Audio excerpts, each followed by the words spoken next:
ഞാൻ ലെസ്ലി. ഞാൻ ലവ്ലി. സംസാരം ടിവിയിലേക്ക് എല്ലാ പ്രിയപ്പെട്ടവർക്കും സ്വാഗതം. എല്ലാവർക്കും സുഖമല്ലേ? ഞങ്ങളും സുഖമായിട്ടിരിക്കുന്നു. കുരുമുളക് ഇട്ട ബീഫ് ഫ്രൈ എല്ലാവർക്കും ഇഷ്ടമല്ലേ? ഇനി ഞങ്ങൾ അടിപൊളി കുരുമുളകൊക്കെ ചേർത്ത് നന്നായിട്ട് ഫ്രൈ ആയിട്ടുള്ള ഒരു ബീഫ് ഫ്രൈ ആണ് ഞങ്ങൾ തയ്യാറാക്കുന്നത്. എല്ലാവർക്കും ഇഷ്ടപ്പെടും. നാളെ ഒരിക്കലും ഞങ്ങൾ കോഴിക്കോട് ഒരു തട്ടുകടയിൽ നിന്ന് കഴിച്ചു. അതിൽ ആ രുചി ഇപ്പോഴും ആ നാവിലുണ്ട്. അപ്പോൾ അതേ രീതിയിലാണ് ഞങ്ങൾ തയ്യാറാക്കി എടുക്കുന്നത്. അപ്പോൾ ഇതിൻ്റെ കൂട്ടിനാണ് പ്രത്യേകത. ആ പച്ചമുളകും അതുപോലെ തന്നെ തേങ്ങാക്കൊത്തൊക്കെ ചേർത്ത് നല്ലൊരു ഫ്രൈ ആയിട്ട് എടുക്കുന്ന ഒരു ബീഫ് ഫ്രൈ ആണ് തയ്യാറാക്കുന്നത്. പൊറോട്ടയ്ക്കും ചോറിനും ചപ്പാത്തിക്കും ഒക്കെ കഴിക്കും. ഇപ്പം ചക്കയുടെ സീസൺ അല്ലേ? അപ്പോൾ ചക്കയുടെ കൂടുതലൊക്കെ കഴിക്കുകയാണെങ്കിൽ നമ്മൾ ആ രുചി നമ്മുടെ നാവിൽ നിന്ന് ഒരിക്കലും മാറിപ്പോയില്ല. അപ്പോൾ ഇതേ രീതി നിങ്ങൾ എല്ലാവരും തയ്യാറാക്കി നോക്കണം. അപ്പോൾ നമുക്കതെങ്ങനെ തയ്യാറാക്കി നോക്കാം. തയ്യാറാക്കുന്നതിനായിട്ട് ഞങ്ങൾ ഇവിടെ ഒരു 500 ഗ്രാം ബീഫ് ഇവിടെ എടുത്തിട്ടുണ്ട്. നന്നായിട്ട് കഴുകി വൃത്തിയാക്കി ചെറിയ കഷ്ണങ്ങളാക്കി മുറിച്ച് നന്നായിട്ട് വൃത്തിയാക്കി ഇവിടെ എടുത്ത് വെച്ചിട്ടുണ്ട്. അത് നമുക്കൊന്ന് വേവിച്ചെടുക്കണം. ഇപ്പോൾ കുക്കറിലൊക്കെ ഇട്ട് വേവിച്ചെടുക്കുകയാണെങ്കിൽ പെട്ടെന്ന് നമുക്കത് ഫ്രൈ ആക്കി എടുക്കാൻ എളുപ്പമുണ്ട്. അപ്പോൾ കുക്കറിൽ ഒരു 5 വിസിലടിച്ച് നമുക്കത് വേവിച്ചെടുക്കുകയാണെങ്കിൽ പെട്ടെന്ന് നമുക്ക് തന്നെ ഫ്രൈ ആക്കിയെടുക്കാം. നമുക്ക് ബീഫ് ഫ്രൈ തയ്യാറാക്കുന്നതിന് ആദ്യം നമുക്ക് ഈ ബീഫ് 500 ഗ്രാം ബീഫ് നമ്മൾ എടുത്തിരിക്കുന്നത് അത് നമുക്ക് കുക്കറിലേക്ക് ഇട്ട് കൊടുക്കാം.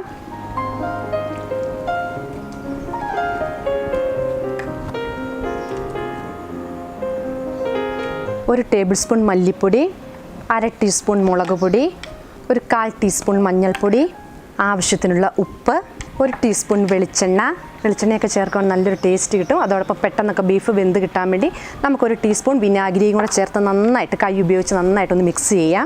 ചില ബീഫൊക്കെ ചിലപ്പോൾ ഒരല്പം വേവ് കൂടുതലൊക്കെ ഉണ്ടാകും. ബീഫ് താമസമായിരിക്കും വേവാനൊക്കെ. അപ്പോൾ അല്പം വിനാഗിരിയൊക്കെ ചേർത്ത് അത് നന്നായിട്ട് തിരുമിയ ശേഷം നമ്മൾ കുക്കറിൽ വേവിച്ചെടുക്കണം. പെട്ടെന്ന് തന്നെ നമുക്കത് വെന്ത് കിട്ടും. ബീഫിൽ മസാലയൊക്കെ തിരുമ്മി നമ്മൾ റെഡി ആക്കിയിട്ടുണ്ട്. ഇനി ഇതിലേക്ക് വെള്ളം ഒഴിക്കേണ്ട ആവശ്യമില്ല. നമുക്ക് മൂടി വെച്ചൊന്ന് വേവിച്ചെടുക്കാം. നമ്മൾ ബീഫ് ഇട്ട് കുക്കർ അടുപ്പത്ത് വെച്ചിട്ടുണ്ട്. ഒരു 5 വിസിലടിച്ചാൽ മതി. ഒരുപാട് വെന്ത് പോകേണ്ട. കാരണം നമ്മളത് ഫ്രൈ ആക്കി എടുക്കുന്നതാണ്. അപ്പോൾ നമുക്കൊരു 5 വിസിൽ. ഇനി അല്പം നിങ്ങളുടെ കയ്യിലിരിക്കുന്ന ബീഫിന് കുഴപ്പം വേവ് കൂടുതലുണ്ടെങ്കിൽ നമുക്കറിയാലോ. അപ്പോൾ അതനുസരിച്ച് 1-2 കൂട്ടിയോ കുറച്ചോ നമുക്ക് വിസിലടിപ്പിക്കാം. അപ്പോൾ 5 വിസിലടിക്കുന്നവരെ നമുക്കൊന്ന് വേവിച്ചെടുക്കാം. ഏകദേശം 5 വിസിലടിച്ചിട്ടുണ്ട്. നമുക്ക് ഫ്ലെയിം ഓഫ് ചെയ്യാം. നമുക്ക് കുറച്ച് പച്ചമുളകും വെളുത്തുള്ളിയൊക്കെ ഒന്ന് അരിഞ്ഞെടുക്കാനുണ്ട്. നമുക്ക് അരിഞ്ഞെടുക്കാം. പച്ചമുളകും വെളുത്തുള്ളി ഇഞ്ചിയൊക്കെ അരിഞ്ഞെടുത്തിട്ടുണ്ട്. ഇനി നമുക്ക് പാൻ വെച്ച് അതൊന്ന് വഴറ്റിയെടുക്കണം. അത് വഴറ്റിയതിന് ശേഷം നമുക്ക് കുരുമുളകൊക്കെ ഇട്ട് നന്നായിട്ട് വഴന്ന് വന്നതിന് ശേഷം ബീഫും കൂടെ ചേർത്ത് നന്നായി ഫ്രൈ ആയിട്ട് എടുക്കണം നമുക്ക്. എന്നാലാണ് ഈ ബീഫ് ഫ്രൈക്ക് നല്ലൊരു ടേസ്റ്റ് കിട്ടുക. അപ്പോൾ നമുക്ക് പാൻ വെച്ചിട്ടുണ്ട്. ചൂടായി കഴിയുമ്പോൾ അതിലേക്ക് നമുക്ക് കുറച്ച് വെളിച്ചെണ്ണ ഒഴിച്ചു കൊടുക്കാം.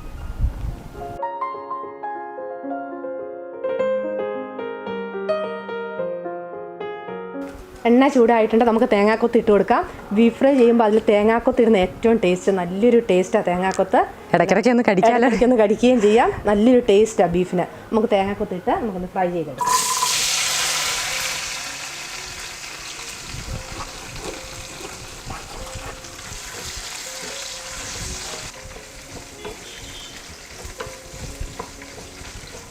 തേങ്ങാക്കൊത്ത് വെളിച്ചെണ്ണ കിടന്ന് പൊട്ടാൻ തുടങ്ങിയിട്ടുണ്ട്. അത് ഏകദേശം റെഡി ആയിട്ടുണ്ട്. ഇനി നമുക്കിതിലേക്ക് ഒരല്പം കടുക് ചേർത്ത് കൊടുക്കാം. നമ്മൾ ആദ്യം കടുകിടാഞ്ഞ കടുക് കരിഞ്ഞു പോകുമായിട്ടാണ്. നമുക്ക് ഒരല്പം കടുക് ചേർത്ത് കൊടുക്കാം. ഇനി ഇതിലേക്ക് 5 വറ്റൽമുളക് ചേർത്ത് കൊടുക്കാം. ആദ്യം നമ്മളൊരു 1/2 ടീസ്പൂൺ മുളക് പൊടി ചേർത്താണ് ബീഫ് വേവിച്ചിരിക്കുന്നത്. അപ്പോൾ അതിനനുസരിച്ച് വേണം എരിവ്. ഞങ്ങൾക്ക് ഇച്ചിരി എരിവ് കൂടുതൽ ഇഷ്ടമാണ്. അതുകൊണ്ട് ഞങ്ങൾ ബീഫൊക്കെ ഫ്രൈ ചെയ്യുന്ന സമയത്ത് ഒരു അല്പം എരിവൊക്കെ കൂടുതൽ വേണമല്ലോ. അപ്പോൾ ഞങ്ങൾ 2 വറ്റൽമുളക് കൂടുതൽ ഇട്ടിട്ടുണ്ട്. അപ്പോൾ നിങ്ങൾ അത് നോക്കിയിട്ട് വേണം ഇട്ട് കൊടുക്കാൻ. അപ്പോൾ ആ കൂട്ടത്തിൽ തന്നെ നമുക്ക് 2 തണ്ട് കറിവേപ്പിലയും കൂടെ ചേർത്ത് കൊടുത്ത് അതുപോലെ കറിവേപ്പിലയുടെ കൂട്ടത്തിൽ പച്ചമുളക് ഒരു 5 പച്ചമുളക് എടുത്ത് വെച്ചിട്ടുണ്ട്.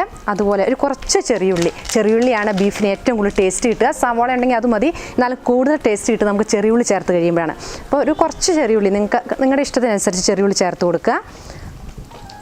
കുറച്ച് വെളുത്തുള്ളി, കുറച്ച് ഇഞ്ചി ഇവിടെ എടുത്ത് വെച്ചിട്ടുണ്ട്. ഒരു വലിയ കഷ്ണം ഇഞ്ചി, അതുപോലെ തന്നെ 5-8 അല്ലി ചെറിയുള്ളി ഉണ്ട്. അതൊന്ന് വലിയ അല്ലിയൊക്കെ ആണെങ്കിൽ നിങ്ങളൊന്ന് നടുവൊന്ന് മുറിച്ചിട്ടാൽ മതി. ഇനിയിപ്പം ഒന്ന് ചതച്ചിട്ടിടുവാണെങ്കിലും കുഴപ്പമൊന്നുമില്ല. എളുപ്പത്തിൽ നമുക്ക് ഒന്ന് അരിഞ്ഞെടുത്താൽ മതി. കനം കുറച്ച് നന്നായിട്ട് 2 അരിഞ്ഞെടുത്തിട്ടുണ്ട്. അതും കൂടെ നമുക്ക് അതിനകത്തേക്ക് ചേർത്ത് കൊടുത്ത് നന്നായിട്ടൊന്ന് വഴറ്റിയെടുക്കാം.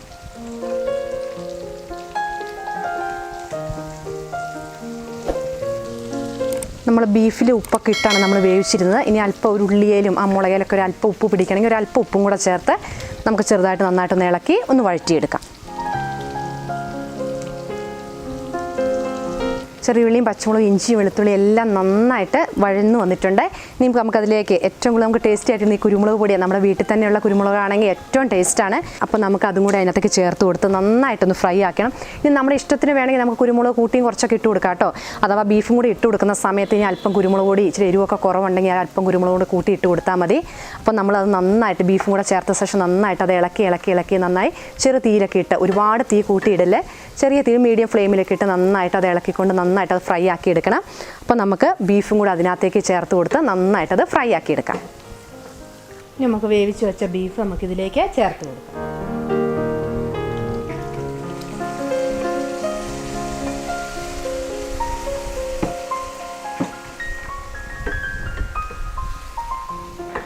ബീഫ് വേവിക്കുന്ന സമയത്ത് കുറച്ച് വെള്ളം ബീഫിൽ നിന്ന് ഇറങ്ങിയിട്ടുണ്ടാവും.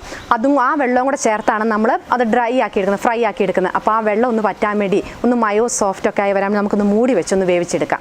അതിനുശേഷം നമ്മൾ ഇളക്കി കൊടുത്താണ് ഫ്രൈ ആക്കി എടുക്കുന്നത്. മൂടി വെച്ചിട്ട് 2 മിനിറ്റായി. നമുക്കിനി തുറന്ന് ഒന്ന് ഇളക്കി കൊടുത്ത് നന്നായിട്ട് ഫ്രൈ ആക്കി എടുക്കാം. ഇനിയിപ്പം വെള്ളം കുറവാണെങ്കിൽ, വെള്ളം ഇപ്പോൾ ഇല്ലെങ്കിൽ മൂടി വെക്കേണ്ട ആവശ്യമൊന്നുമില്ല. നമ്മൾ നന്നായിട്ട് ഇളക്കി കൊടുത്തുകൊണ്ട് ചെറിയ തീയിലിട്ട് നമ്മളത് ഫ്രൈ ആക്കി എടുത്താൽ മതി. ഈ സമയത്ത് കുരുമുളകോ ഉപ്പോ ഒക്കെ കുറവാണെങ്കിൽ നമ്മളൊന്ന് ചേർത്ത് കൊടുത്ത് നന്നായിട്ട് നമുക്ക് ഫ്രൈ ആക്കി എടുക്കാം. ഇപ്പോൾ ഫ്രൈ ആക്കുന്ന സമയത്ത് നമ്മൾ ബീഫ് മേടിക്കുന്ന സമയത്ത് കുറച്ച് നെയ്യ് കഷ്ണങ്ങളൊക്കെ കൂടി ഉണ്ടെങ്കിൽ നല്ല ടേസ്റ്റാണ് ഫ്രൈ ആക്കി എടുക്കുന്ന സമയത്ത്. അപ്പോൾ നമുക്ക് കുറച്ച് എണ്ണയൊക്കെ മതി.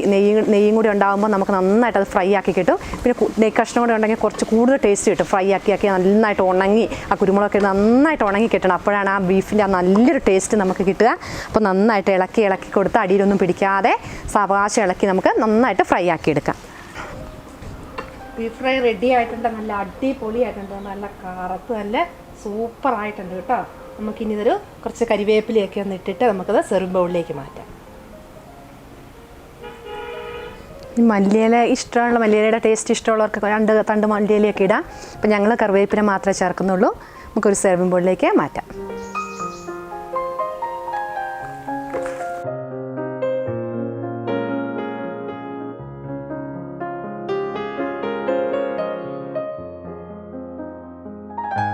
വളരെ ടേസ്റ്റി ആയിട്ടുള്ള ബീഫ് ഫ്രൈ റെഡി ആയിട്ടുണ്ട്. ആ കുരുമുളകിൻ്റെ നല്ലൊരു മണമൊക്കെ വരുന്നുണ്ട്. നമുക്ക് ടേസ്റ്റ് ചെയ്യാൻ വേണ്ടി ലേമോളെ തന്നെ പറയാം. തേങ്ങാക്കൊത്തും ഒന്ന് കഴിച്ചു എനിക്ക്. അമ്പോ ഒരു കപ്പയോ ചക്കയോ കിട്ടിയിട്ടുണ്ടല്ലോ, ഒരു വേറെ ലെവലാണ്. വേറെ ഒരു സാധനം വേണ്ട കേട്ടോ. ചോറിൻ്റെ കൂട്ടത്തിലാണെങ്കിൽ ഇത് മാത്രം മതി, നമുക്ക് കൂട്ടി ചോറിനാം. അവിടെ ഒന്ന് കഴിച്ചു നോക്കാം. ഞാൻ മാത്രം കഴിച്ച ടേസ്റ്റ് ഉണ്ടെന്ന് അറിയണ്ടേ. ആ കുരുമുളകിൻ്റെ ആ ടേസ്റ്റ് ഉണ്ട്, നല്ല അപാര രുചിയാണ്. എല്ലാവരും ഇതേ രീതി ട്രൈ ചെയ്ത് നോക്കണം കേട്ടോ. പിന്നെ ആ വറ്റൽമുളക് കിട്ടുമ്പോൾ ഒരു പ്രത്യേക ടേസ്റ്റ് ഇല്ലേ? അതിന് മുളക് പൊടി വേണ്ട ആവശ്യമില്ല, ശരിക്കും വറ്റൽമുളക് മതി. അതാണ് അതിൻ്റെ ആ ടേസ്റ്റ്. ആ കുരുമുളകും വറ്റൽമുളകും കറിവേപ്പിലൊക്കെ ഇട്ട് കഴിയുമ്പോൾ നന്നായിട്ട് നമ്മൾ ഇളക്കി ഫ്രൈ ആക്കി. ഇതിന് അല്പം എണ്ണയൊക്കെ കുറവാണെങ്കിൽ ഇച്ചിരി എണ്ണയൊക്കെ ഒഴിച്ച് നന്നായിട്ട് ഡ്രൈ ആക്കി എടുക്കുവാണെങ്കിൽ വേറൊരു സംഗതി, വേറെ ഒരു കറിയും വേണ്ട, ഇത് മാത്രം മതി. ഇപ്പോൾ ചക്കയുടെയൊക്കെ സീസൺ. അപ്പോൾ എല്ലാവരും ഒന്ന് ചക്കയുടെ കൊടുത്തും കപ്പയുടെ കൊടുത്തും, ഇനിയിപ്പോൾ പൊറോട്ടയോ ചപ്പാത്തിയോ ചോറോ എന്തിനും നമുക്ക് കൂട്ടി കഴിക്കാം. വേറെ ഒരു കറിയും വേണ്ട. അപ്പോൾ എല്ലാവരും ഇതേ രീതി ട്രൈ ചെയ്ത് നോക്കണം. അപ്പോൾ എല്ലായ്പ്പോഴും പറയുന്ന എല്ലാവരും ഒന്ന് ഷെയർ ചെയ്യണം, കമൻറ്റ് ചെയ്യണം. അടിപൊളി വീഡിയോ ആയിട്ട് വീണ്ടും കാണാം. Bye bye.